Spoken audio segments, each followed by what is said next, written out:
Coucou Booktube! Ça y est, je peux enfin le dire, je suis extrêmement contente. Ça fait des mois que j'ai envie de créer cette chaîne YouTube, mais j'avoue que j'avais un peu peur. Du coup, je me présente, je m'appelle Alison, j'ai 19 ans, bientôt 20 dans 2 semaines. Et donc moi, à la base, je fais des vidéos sur TikTok pour mes livres et aussi de l'ASMR sur TikTok et sur YouTube. Et du coup, comme je disais, pour mes livres, quand j'en parle sur TikTok. Donc c'est des formats qui sont assez courts et qui sont vraiment faits pour le divertissement, donc il faut que ça soit assez rapide. Sauf que j'avais envie de faire des vidéos où vraiment je pouvais donner des critiques, faire des critiques de façon plus détaillée, plus longue, où je pourrais plus discuter de mes avis sans que ça soit pressé par le temps. Et donc je voulais vraiment créer ce compte Booktube. Donc je vous parlerai ici de mes coups de cœur, de mes déceptions, de mes challenges. Je vous parlerai en général des livres que j'ai lus par mois, peut-être par saison, faire des bilans. Enfin, on va un peu parler de tout en fait. Je pense peut-être faire des book hauls aussi. Mais là aujourd'hui on commence simple avec une présentation de ma palle d'automne. Juste aussi, je voulais vous dire que je suis un peu stressée de faire cette vidéo parce que j'avais beaucoup d'appréhension pour le booktube. J'ai l'impression que c'est assez compliqué de rentrer dans la communauté, notamment parce que moi-même étant une consommatrice, j'ai l'impression que YouTube met plus en avant les créatrices qui ont une très belle bibliothèque, avec des beaux rangements, où c'est bien trié, une belle pièce, etc. Et moi, comme vous pouvez voir avec ma petite bibliothèque d'étudiante, c'est pas de ouf. Donc je suis désolée si le fond est pas aussi beau que ce que vous pouvez voir ailleurs. Mais je me suis dit que c'est pas grave, no one cares, on va pas me juger pour ça, on est vraiment là pour parler livres. Donc voilà, je me suis lancée, pas de stress, quoique un peu pour cette vidéo, mais c'est parti, je vais vous présenter ma palle pour cet automne. Alors déjà, il faut savoir que moi je suis quelqu'un, je me fais souvent des pales, genre des piles à lire pour tel mois, telle saison, mais au final je respecte pas souvent ce que je me dis, parce qu'il y a toujours des livres, au final je me dis finalement j'ai pas le temps, bon ça c'est pas ma faute, finalement j'ai pas envie de les lire maintenant, ou finalement j'ai envie de lire un autre livre maintenant, donc voilà, là c'est une idée de ce que j'aimerais lire, mais ça veut pas dire que quand je vous ferai mes reviews de chaque mois, bah j'aurai lu ça. Du coup, j'ai 8 livres que j'aimerais lire cet automne. Du coup, l'automne ça a commencé le 21 septembre, je crois, et il me semble que ça finit vers novembre, décembre, quelque chose comme ça. Donc ça me laisse plusieurs mois. Et je suis une lectrice qui lit très lentement. Je lis entre 1 et 5 livres max par mois, même l'été. Donc, ce sera pas des reviews de ouf que je vous ferai parce que j'ai pas trop le temps, étant étudiante, de lire toute la journée. Mais c'est pas grave. Du coup, comme je vous ai dit, j'ai 8 livres à vous présenter, 7 en papier, dont un que j'ai pas encore, et un en numérique sur ma Kindle. Du coup, c'est parti, je vais vous présenter ma palle. Donc, le premier livre, c'est celui que j'ai pas, je pense que je vais vous mettre une petite photo là, c'est Moon Soon Rising, je sais pas trop comment ça se prononce, donc c'est le tome 2 de Hurricane Wars. C'est une romantésie où il y a une intrigue politique entre... en fait, il y a une guerre entre plusieurs états, et il y a de la magie, et il y a des dragons, et il y a un mariage arrangé, et c'est trop bien. Et donc, j'ai très envie de lire le tome 2 parce que j'ai adoré le tome 1.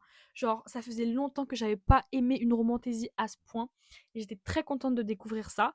Je l'avais pris le tome 1 à ma bibliothèque et pour dire la vérité, tellement j'ai aimé, je sais que je vais acheter le tome 1 en réel puisque je vais acheter le tome 2 et que j'aime bien voir les sagas. C'était un vrai coup de cœur, même si le world building était trop au début.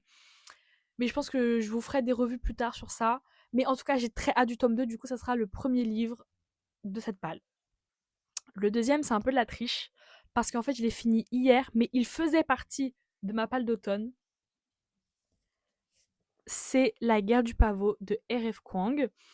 C'est un livre du coup que j'ai dans ma palle depuis le mois de mai, puisqu'il est sorti au mois de mai. Donc je l'ai depuis le mois de mai.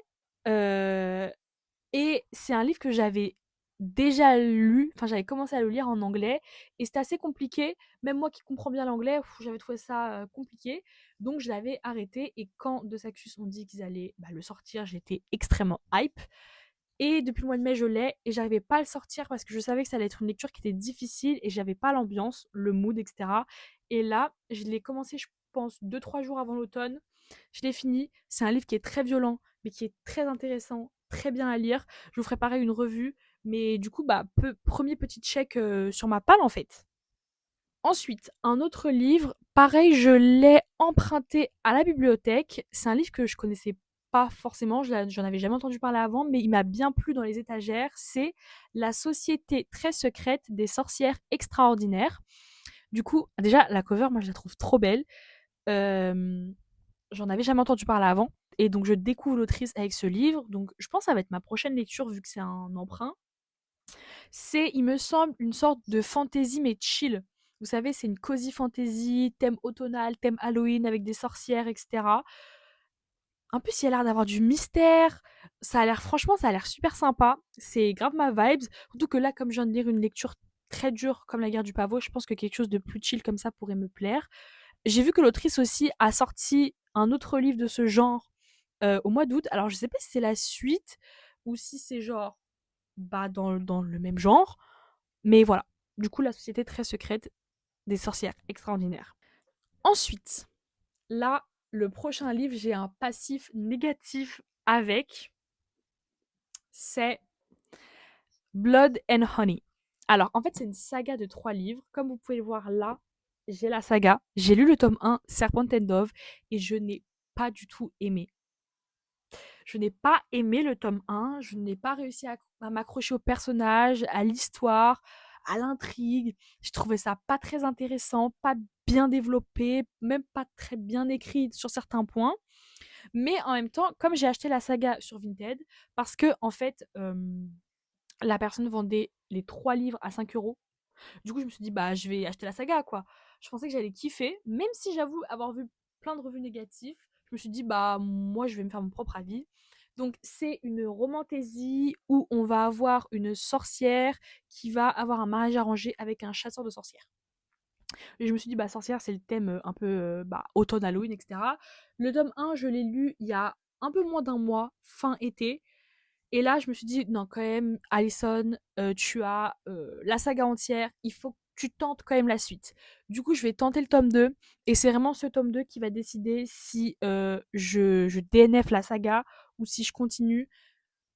Parce que, ouais, si c'est un supplice, entre guillemets, comme ça a été pour la première, je vais pas me forcer, ça sert à rien. Je revendrai la saga sur Vinted.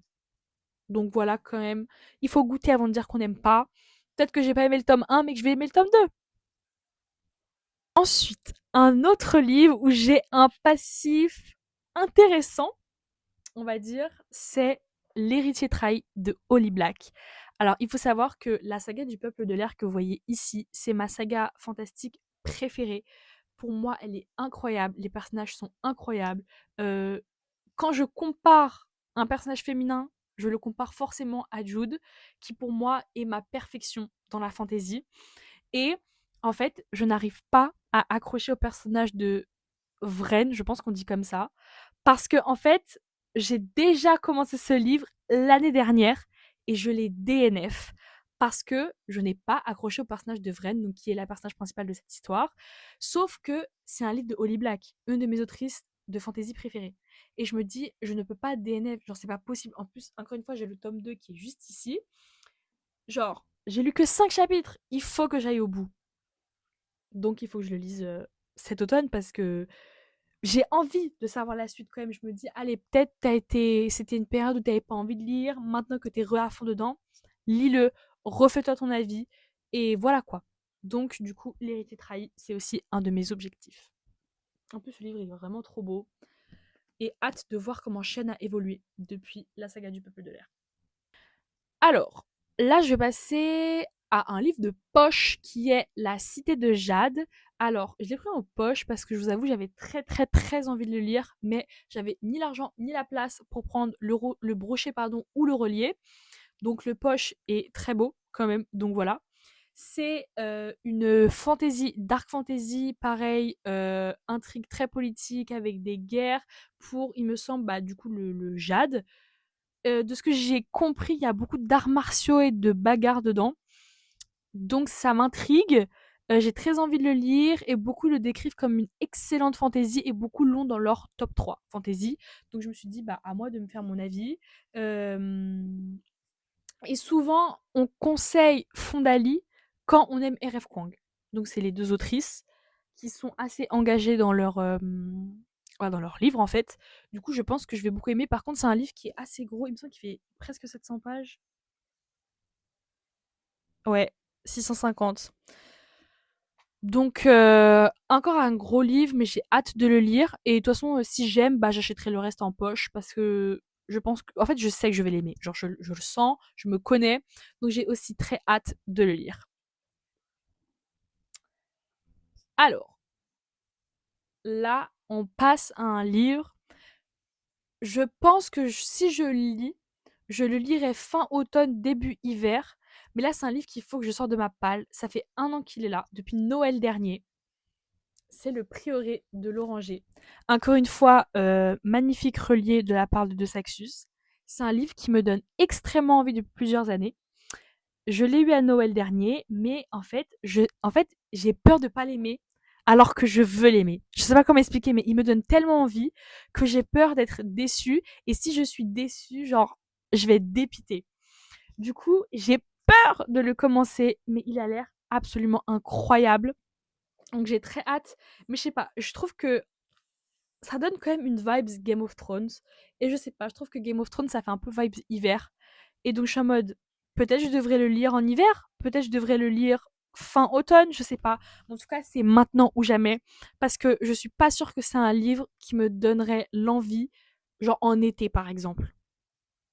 Donc c'est maintenant ou jamais en fait. Et maintenant, le dernier livre de cette vidéo sur ma petite Kindle, c'est une cozy romance, The Pumpkin Spice Café.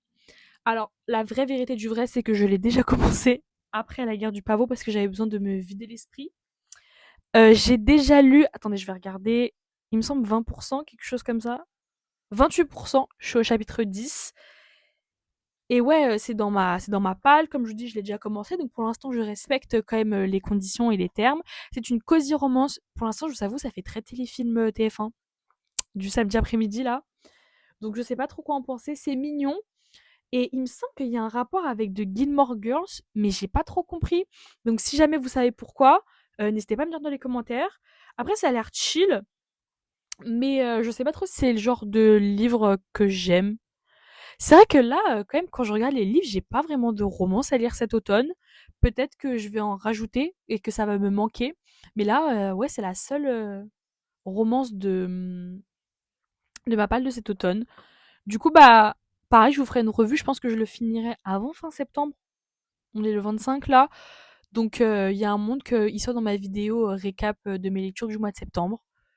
Mais voilà. Donc ça fait pas beaucoup de livres et en même temps ça fait énormément de livres. Parce que comme je vous ai dit, je lis entre 1 et 5 livres par mois. Si l'automne c'est environ 2 mois et demi, ouais, ça fait environ bah entre 4 et enfin entre 2 et 10 livres, mais je sais que je lirai quand même plus de 2 livres pendant cette saison. Donc voilà, n'hésitez pas à me dire c'est quoi votre palle pour l'automne, vous en commentaire, ça m'intéresse de voir un peu les lectures de tout le monde.